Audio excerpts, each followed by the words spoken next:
Alberto first spoke to me about what he called the cultural trance that we're all in. And Jose Arguelles talks of it as a dream spell. And also, it's as if this glamour, in the Celtic tradition, they say it's like a magic spell. A glamour has been cast over our eyes. And because we couldn't anymore, we had kind of colonized the West, had colonized the whole world. Now they decided to colonize our minds. And that's really what's been happening. Our minds are being filled with images that are not from our hearts. They're other people's images. They're images of domination. And the children are being, hypnotized by these images. They spend more time with television and artificial reality than they do with the natural world. And this is very disturbing. And those of us, again, those of us who are in the media, it's time for us to jump up and take responsibility and understand the power that we have and to use it in a right way. I think also when you talk about colonization or manifest destiny, it all goes back to this, that we have the right to tell people how to be, and we have the right to tell the earth how she should be. And if that does not fall into our parameters, we're going to make it happen. We're going to make her be this way. We're going to make people fall in line and be this certain way. And that's, there you go again, overactive. Yes.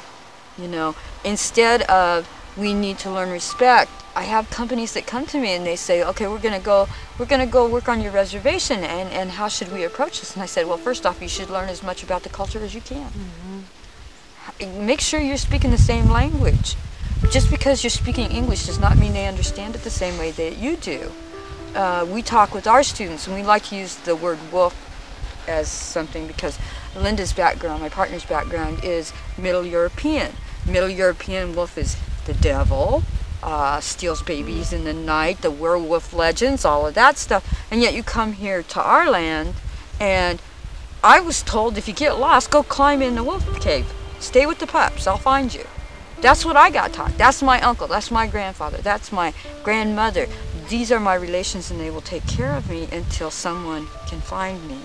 So just because we think we understand, I have found that this world culture that we are now in is based solely on assumptions. Solely on assumptions.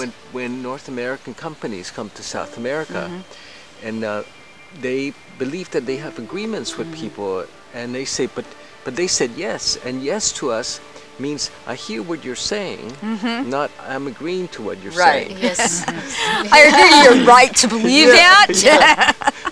Yes. And so I find that there are mass complications within the communication system, and the language itself. Like a couple years ago, I actually started looking at language and how we were all talking, and got into this a little bit because of Louisa Teres. And I was at a spring fair with her, and she was telling a story, and she's like, Maria, the word silly is an African word. I was like, no, I didn't know that. And she said, yes, it used to mean at one with God. At one with God. And now, what do we take silly for? Silly is something that you do as a child, but you don't want to do that when you're a grown-up, because that's silly. Frivolous. Frivolous, non-consequential. And so then I started looking at some other words like awful, used to be awe-filled. And how far have we come in our negative comprehension of things? It's like the word conspiracy. Yes. It means people that breathe together. Yes. Conspirare, yeah. And like the word Armageddon means behind the veil. Yes. And here they've made it into this fearful word. So much fear, so much fear. How do we diffuse the fear? Because that's it. If we could diffuse the fear, we could all arrive at a common ground of understanding. Yes. We have to free our minds. We have to reconnect with the part of us that's always been enlightened. And like the sun that's always there behind the clouds, so that we see the sun is that part And the clouds are all these thoughts, all that are swirling around in all their tornadoes and all of that hold our minds and hold our bodies. And what we have to do is begin to look at the nature of our thoughts and the nature of our minds and discern the false from the true. Yes. And reconnect with that. We all know what truth is. Oh, yeah. We do. Yeah. And to stop listening to those voices that are leading us, that are saying it's okay to lie. A little white lie, but to really, really reconnect with the truth, because every lie affects not only the world outside, it affects your luminous energy field. Yes. It distorts it. Yes. And so what we really need to do is reconnect. Yeah. One of our teachings is that, one of our teachings is that it's the practice of truth. And that if you practice truth with enough impeccability, then everything you say becomes true. But you cannot even have the smallest lie in there, because it rips it creates a tear in the fabric and everything collapses through it. Practice of truth. Yes. I think one of the things too that we need to heal big time is our sexuality. I think to me that's at the core, at the foundation, because I believe this is why we're in trouble.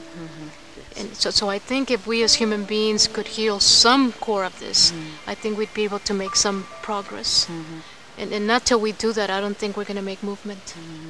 I agree with that. I want to make one more comment on the fear, and that was that what my grandpa taught me about fear is the only real fear in life is if you are in actual physical danger.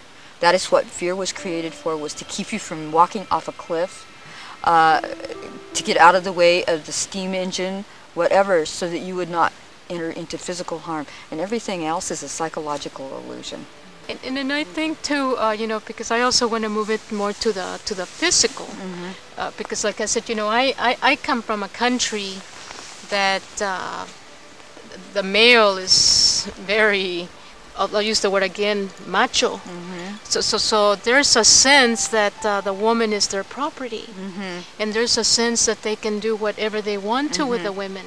In my country, one of the problems that we're having right now, and it's the result of globalization, that our men have to come over to this country and they have to work.